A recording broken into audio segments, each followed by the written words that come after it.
Hello, bilingual superheroes. Welcome back to another talk on the Biliteracy wall. Today's focus is on the cross-linguistic transfer section, or the purple section of your wall. We're going to talk about what are cross-linguistic connections. 2, we're going to talk about what are the resources that are out there that already support us with the implementation of this component.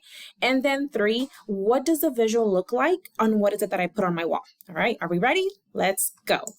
So this is the vision for the whole biliteracy wall in general. We are wanting to create an inclusive language-rich environment where both languages are displayed, supporting, reinforcing, and honoring biliteracy. The document that guides us in what is it that I reference and how does the visual look like is this biliteracy wall guidelines. And so I'm going to be referring to it, especially the middle purple section. Okay, so let's begin. So what are cross-language connections? So this is the instructional moment that helps children focus on the similarities and the differences between their languages. Doing this will create stronger skills within each language system. This is also commonly referred to as the transfer. This definition comes from SEAL. So in your literacy block, you have your Spanish RLA and your English RLA. There's specific things that you do in each one of those. However, the heart of our dual language program is the cross-linguistic spaces. Okay, so this is separate from the bridge. The bridge happens in math and science. And truly, honestly, the bridge is a cross-linguistic strategy. However, in our district, we decided to separate those terms so we can know when one happens. So the bridge is a strategy that allows students to see the similarities and differences in math and science. However, the cross-linguistic connections piece is what we refer to in what happens during your literacy block, all right? So what helps us and what is already out there to help us get started with that? So one of the resources where you're going to encounter cross-linguistic connection lessons is embedded into your paired literacy document. And this happens in session 4. So here is an example. Here's an example. This is a kindergarten example. You will go to session 4 and all grade levels, your session 4 is your cross-linguistic lesson. So here, for this lesson, it's going to ask to create an illustration bridge referencing the HMH anchor charts. The focus is on partes de un libro, parts of a book, and the teacher will reference these two and focus on syntax and grammar. Okay, and it gives a little bit more information here. So seeing how the visual or an anchor chart would allow us to help our students reference this learning will be this anchor chart. So here we have an anchor chart, and I'm not sure if I can zoom in for us, but it's on parts of the book. Here the teacher created this anchor chart with the students, teaching them about the different parts, and starting with Spanish, language of instruction Spanish, and then giving them the terms in English and creating this anchor chart after being finished with it, placing it into that purple space so students can continue referencing their learning through that very intentional pre-planned lesson.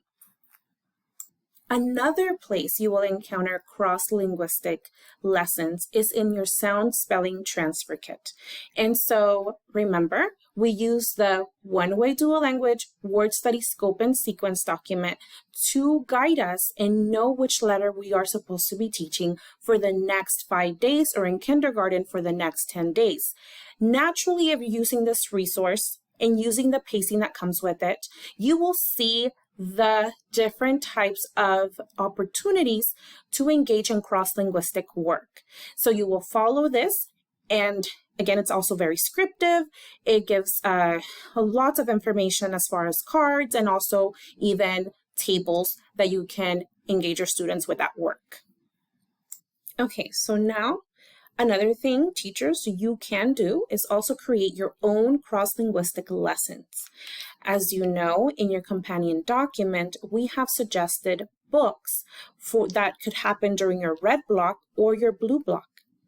When you are planning for your interactive read aloud, think about what opportunities are there with these two books to lift up with teaching students similarities and differences between language systems?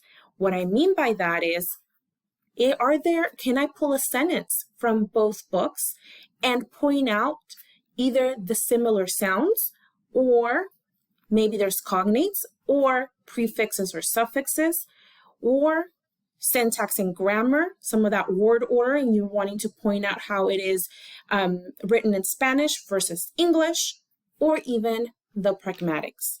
So this is another way you can bring in more of that cross-linguistic work into your classroom, because being honest, the paired literacy only happens once per unit. And so that means there's only one cross-linguistic lesson there.